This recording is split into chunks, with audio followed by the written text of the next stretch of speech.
CeeDee Lamb is with us today thanks to new cologne-infused Old Spice Spice Alchemist. No trade-offs and crafted for compliments. Get it where you get your Old Spice. So, CeeDee or Eights, can I call you Eights? Yes, you can. There you go. I always say this. I say, CeeDee Lamb, or as his friends call him Eights, I call him Eights. Right, yeah, nah, for sure. Exactly. You can keep it friendly, for sure. 100%. Good. We got that on camera. Honestly, the rest of the interview is all gravy. I don't care anymore. I just wanted that. All right. Yesterday on Pro Football Talk, CeeDee, you mentioned you spent 5 hours getting your grill inserted. Two-part question for you. What's the most you've spent on a grill, and what's the longest it's taken to get inserted? The most I've spent on a grill is pretty expensive. It's the grill that I have right now. I'm not going to give it a number, but I will play a guessing game, right? All right. Let's just say we have 10-plus carrots in my mouth. So you do the math, right? Yeah. But as far as inserting it, it was definitely, the longest was 5 hours. So that was the whole procedure. Like, it was the whole process. And now I feel like these are my teeth. Like, yeah, right. It's unbelievable. Yeah, we should get you doing the same we thing. should. We Yeah. should. Would it work on me? What do you think? Come on, I think it will. All right. Can pull it off. Do you have a guy that can hook me up? All right, you got a guy. Good. Yeah, We're actually in the state right now, so all right. It's a great time. All right, good. Me and Nate's going to go get me a grill after this. Okay. There we go. Yeah, done. Sounds good. Thank you later. CeeDee, I know you dealt with some injuries this year. When did you feel like you were back to 100%? The Chiefs game was the first game that I felt like I was 100%. Okay. After the injury, like post-injury, although I was playing Washington, where I felt like I was pretty good, but then once you start moving around and the body started doing what it's doing, and you start moving how you normally do before the injury, that's when you kind of started nicking it, So, like, as for me, the Chiefs game is where I felt my most elusive, and I felt like I was able to trust my ankle again. Yep.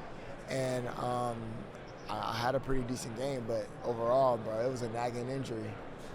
What was it like this year, CeeDee, for so many years of your career? It's been you, right, and just the entire focal point on you. No disrespect to any of your former teammates or current ones, but this year you guys add George Pickens, and so what was that like for your game to add somebody like that to the offense? It was much relieving to me. Obviously, as you know, as far as going against, it's not like when you're not the only one out there, but when you're the one that they're trying to, as far as game plan against, I'm speaking as far as the defensive coordinator. Yeah, sure. Because I'm not really playing against the 11 guys that's out there. It gets to a point to where, like, all right, now I'm going against the D coordinator, right? So the game plan changes a little bit when you have two guys out there that is very dominant, and that can lead a team to the Super Bowl on the same team, right? So, like, it kind of gives them a little, I hope they lose a little sleep, So, like, you can bring them all. Bring on the double coverage, bring on the shades, the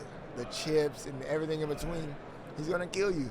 So as for me, it was good to see. It was good to see everything about it. So now, moving forward, they're going to have to respect GP. They're going to have to respect whoever's out. Terp as well. He's running down the middle. He's so fast. So you're going to have to respect these guys.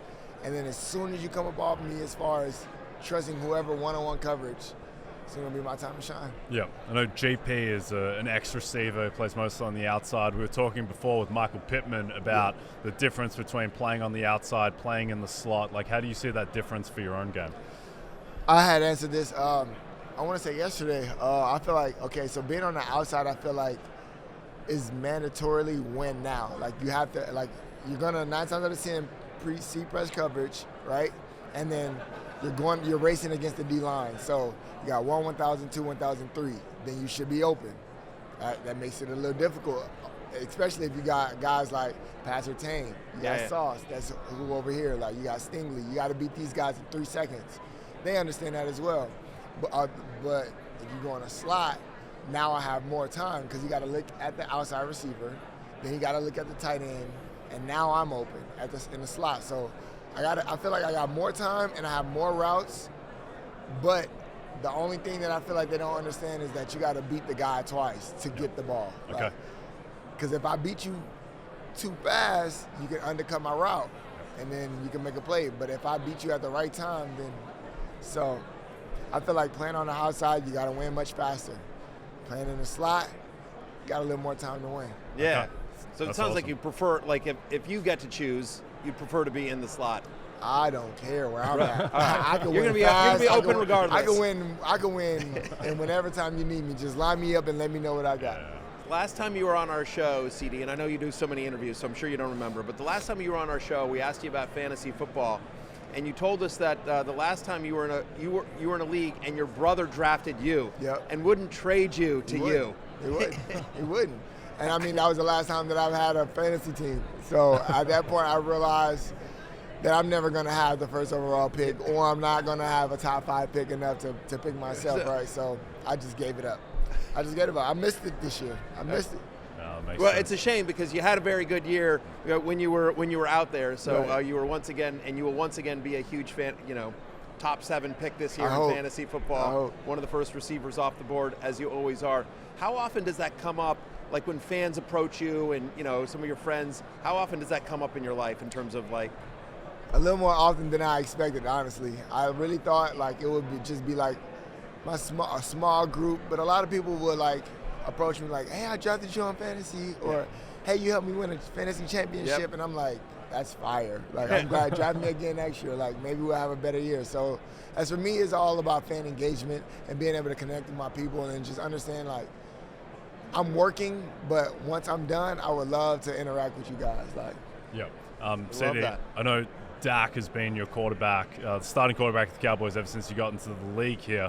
Like, how has he changed as a quarterback and his skill set over the time you've been here? He's finding different ways of being mobile. He's finding different ways of just injury prevention, whether it's working on his techniques, whether it's working on intermediate, short, deep balls, like however it is. Every offseason, I feel like we get better as a unit and we find something to critique. So I don't know what he's going to do about this year, because last year he had a hell of a season. Excuse me, I shouldn't be saying that, but I feel like he had a pretty good season. Absolutely. What was the difference this year? Obviously, Brian Schottenheimer was on the staff, but in terms of now that he's the head coach, what was the difference in his approach as a head coach from Mike McCarthy? I feel like we were much more physical up front. I feel like we were able to run the ball, and that's kudos to Clayton, because he came in demanding that we were going to actually run the ball, because it would help the pass game, and that it did, because Javonte Adams go off and run for 1,100 yards, which is, I said Javonte Williams. You mean wow, Javonte Tay, Williams, yeah. I'm sorry, bro. Love you. But yeah, Tay Williams, he go off and run for 1,100 yards. You have no choice but to respect it, or else we just going to run the ball. And then that's when the play action comes. Then that's when we can get downfield, and Dak can actually get enough depth and watch us without pressure in his face. We're able to protect. And I feel like that's where we're at our best. Yep. Who do you think is going to win on Sunday? I think the Seahawks is going to win, but if they don't, congrats to whoever that does. Like, obviously, there's a 50-50 chance, but congrats to those guys. Last thing for us, CD, is eights. Last thing for us, eights, is that our show, Fantasy Football Happy Hour, takes place in a bar. And so normally when we're not here, and so we do a lot of bar-related games on the show. Like we do Flip Cup, we do beer pong, and we've been asking some of our guys, we've been asking everyone to do a celebrity pong shot. One shot you bring into the game. From here? So stand up. See if you can take this shot here. Yeah. Let's check out the form. Yeah. All right. Locked in. Oh, not bad. One more. I'll get one more? Yeah, one more. Oh! That's closer than most. Close to the rim. All right, well, listen, thank you so much, and thank you to Old Spice. You are here today thanks to new cologne-infused Old Spice, Spice Alchemist, no trade-offs, crafted for compliments. Get it where you get your Old Spice. Eight, my dear friend, continued success to you. Got you. Can't wait to have a see you next season, and after we get off air, you and I will figure out, get me a grill. Perfect. We will. Hopefully you guys don't see me next season. Yeah. Hopefully you're in the Super Bowl. Absolutely. Thanks, all right. man. Good stuff. CeeDee Lamb, thank you, man.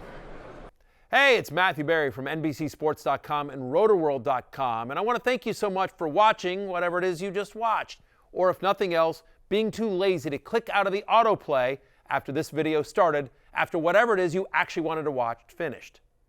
But now that you're here, I'd like to take a moment here to ask you respectfully now, okay? I'm asking you respectfully to subscribe to the NFL on NBC YouTube channel.